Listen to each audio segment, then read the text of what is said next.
What's going on, everybody? This is the Wisdom Matrix, and this video is going to cover a bunch of different things. I'm going to put it all together at the very end. I might end up breaking it up into 3 or 4 different things, but I'm going to try and do it this way first, if I can. So what is this video about? Well, this video is about how to become well integrated within yourself. But first, before we get into that part of it, because as I said, this video is going to be kind of complicated. It may be a bit long, but I promise you that it's going to be worth it in the end to understand this. So, the first thing to realize is that all of your pain or suffering, you have no choice but to express it in some way. And basically, what this means is that whenever you feel pain, what's gonna happen is you're going to do one or two or 3 or 4 or a bunch of different things, but you're going to do something that's going to try and diminish that pain. It'd be like if your body were to for some reason get an injury on its leg. What would it do? It would try and avoid that injury as much as it could, by limping or whatever caused it. So the same could be said for suffering and pain. And so your mind avoids it by doing a few different things. Chasing material wealth and success because it feels like there's a hole that it needs to fill. Attacking other people because it feels like they're, attacking them, or because they're doing something that it doesn't like, and it feels as if that's like an attack on itself, or any number of things.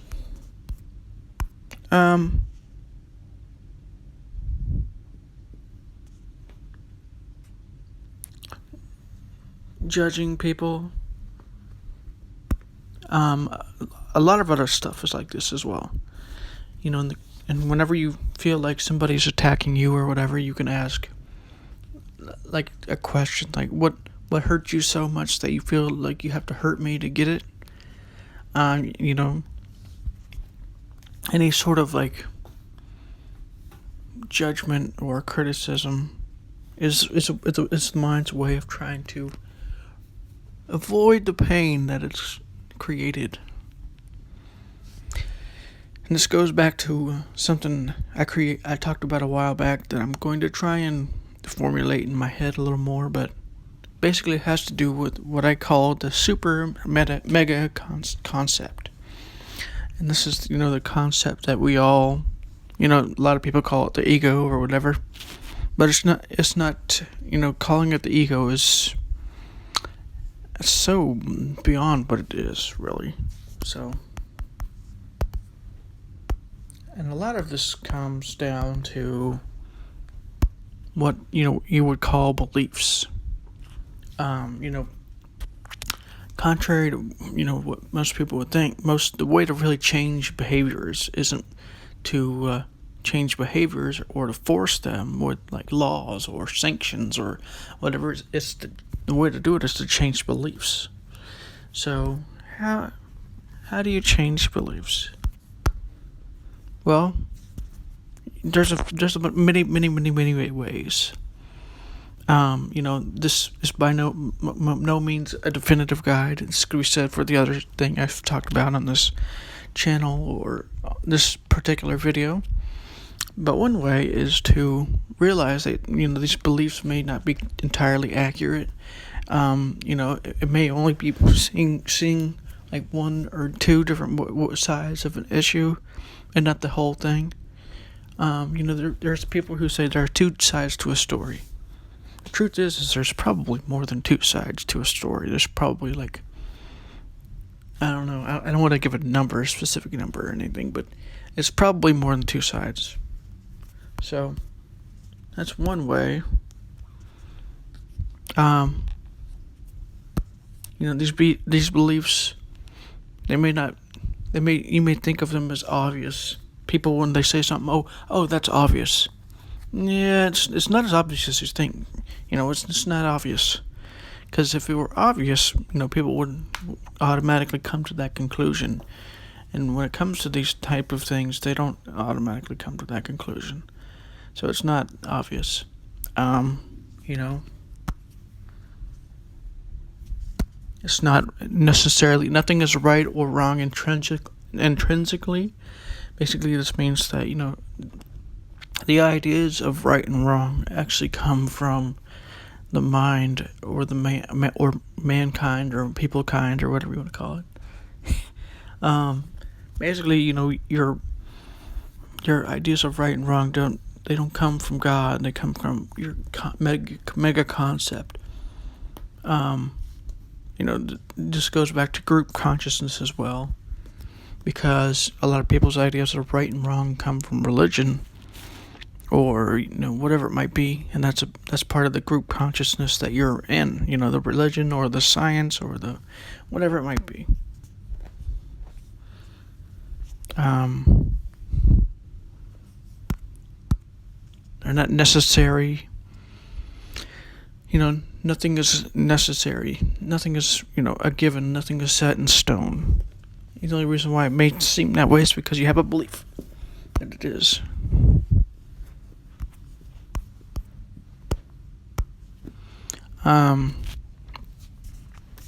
A lot of beliefs aren't completely wrong, or completely inaccurate. There's some part of those ideas or beliefs that have a kernel of truth. I've talked about this before. You could almost say that's true for every idea or thought or belief, to some extent.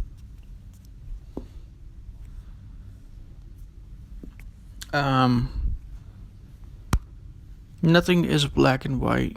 Basically this means that, or pretty much relatively few things are black and white. This means, there's sound, but there's no, I don't know. A good way of putting it is like, say you think that something is like, it's one thing but not the other thing. Like, you're either a Republican or you're a Democrat, or you either have Democratic ideas or you don't. It's like, well, there's shades of gray that you're probably missing. So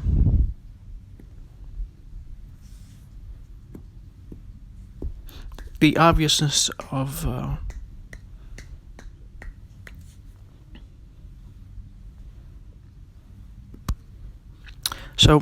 yeah, that's another thing too. When it feels like somebody's attacking you, they're not actually attacking you. They're reacting to something in their mind.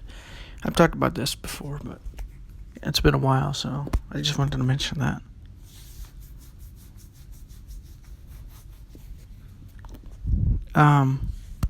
So this goes back to something from the New Revelations. It's a book that Neil Donald Walsh wrote. There's 5 steps to peace. This kind of goes back to how your beliefs work, or not how your beliefs work too. Well, that too to some extent, but how your beliefs, how beliefs are causing wars and all this stuff, and why looking at these beliefs and acknowledging that there may be something that you didn't, that doesn't work with these beliefs. That's another thing to mention too, is that instead of thinking of things as like right or wrong, it would probably serve you better to think of things in terms of what works or what doesn't work. So the reason why I'm talking about this book is because there's 5 steps to peace that has to do with these beliefs. The first step is to acknowledge that there may be something about the beliefs about God or life that aren't working, and the next step is to acknowledge that there may be something that isn't included within these beliefs that might change everything. That might change everything that you believe, or that in the world and whatnot, if people believed it or realized it. The third step is to realize that, or not realize, sorry, but to announce your willingness to find different ways of, different beliefs that may contradict your own. Those contradictions doesn't mean that your beliefs are completely wrong. It just means that your beliefs are missing something.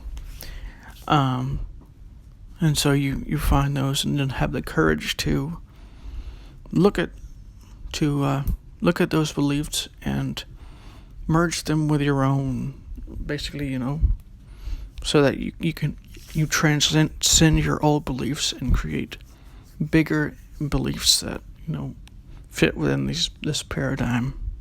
And then the fifth step is to kind of live with these beliefs in everyday life, basically like applying the messages from these beliefs, or using these beliefs to do something.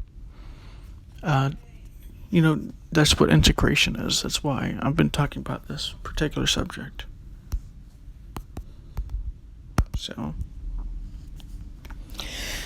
and there's a lot more that's involved here. Like, you could literally write a book just about this subject, and it still wouldn't. You'd write a tome, and there'd still be a lot more that you could talk about. And so this integration process can be as simple or as complicated as you want. None of the stuff that I'm talking about here. Not all of it has to be part of your integration, but through the 5 steps of peace, there's just definitely one way of doing this. It's how you can take some ideas, and many different ideas, and put them together into what I call the multi-perspectival perspective.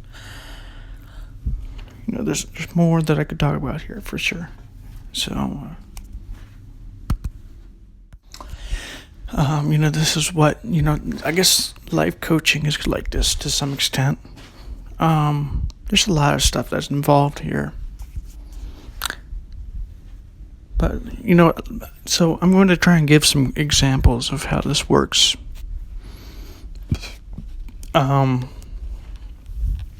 So basically, before we get into that, integration basically could be just saying that you just use these messages and you apply it, you basically add them to your psyche, so to speak. You add them to your philosophy. There's reasons why you should do this, which I might get into in another video. But so let's get into some examples of how to do this. So let's take an idea that I've talked about on this channel before. That is the idea that we are a super mega concept for the most part. So the way to apply this message would be to understand the message first. And the way to do that is just think of all the things that you think you are. You're smart, you're not smart, or whatever it is. Those are just concepts. Those aren't necessarily true intrinsically. This is what I mean when I say you're a super mega concept. I mean, there's more involved there, but I'll go into. Like I said, I'm going to do a video about that in the future once I formulate it more in my head. So the way that you can integrate this or apply it is to Like say somebody says something and you consider it to be like an attack or something. Just realize that that's a concept, that's an idea that you have. It may not necessarily be true. It's not necessarily an attack. The person may not be attacking you is most likely not attacking you personally, even if they think they are. What they are attacking is their reaction that their mind had to something that you said, because of their own mega concept. And then you can, instead of acting the same way, you can look at that person and at yourself with compassion, because you realize that you almost reacted the same way because of probably the same reason.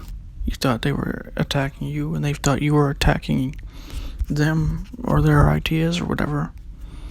This is the cause of much of the political strife of today. So that's one way of integrating it. There's a lot more. There's so much more that could be said. So, like I said, you can make this as simple and as complicated as you want. Try not to make it too complicated, though, because then you'll get bogged down and over analyzing it and stuff like that. So, I mean, there's a lot more that I could do. I might do more in-depth explanations on certain ideas on when it comes to integration later on.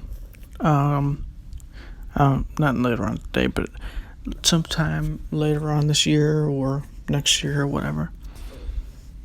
I might do that. I might start formulating more about that for myself and for everybody else. So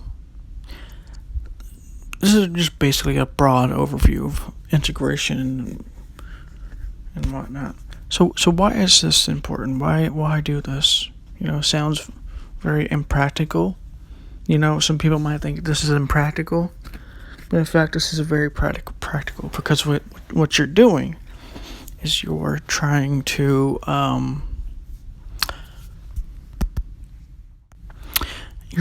balance yourself. You're basically trying to become more conscious of what you're doing.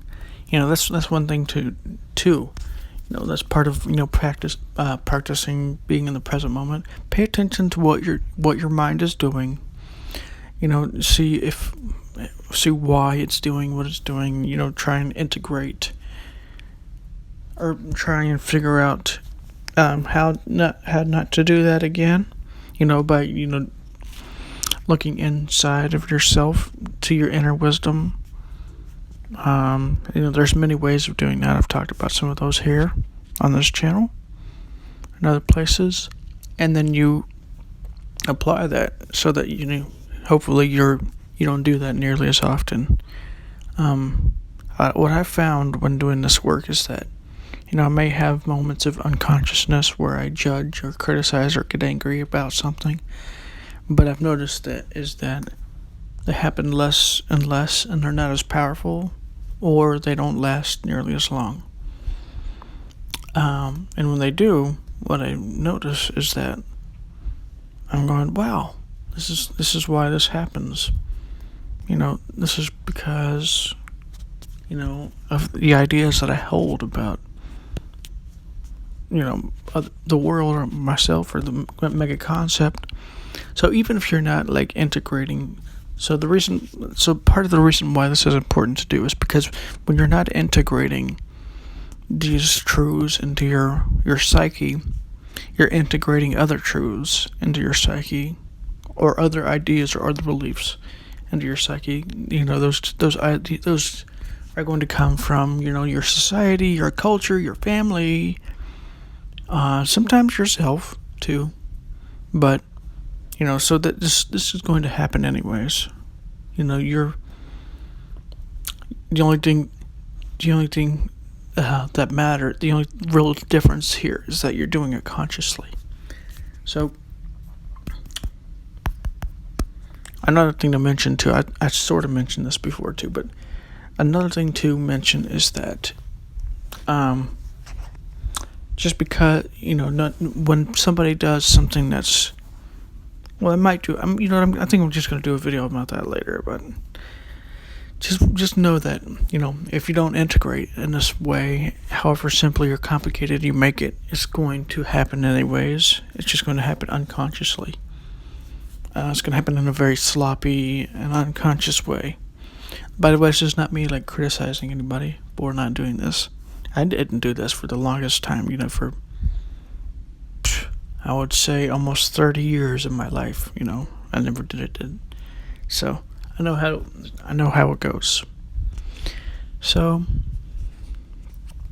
like I said, there's so much more that I could go over, but I'm going to leave it here because this video is getting kind of long. So, this is the Wisdom Matrix. I'll see you in the next video. If you like it, please like it.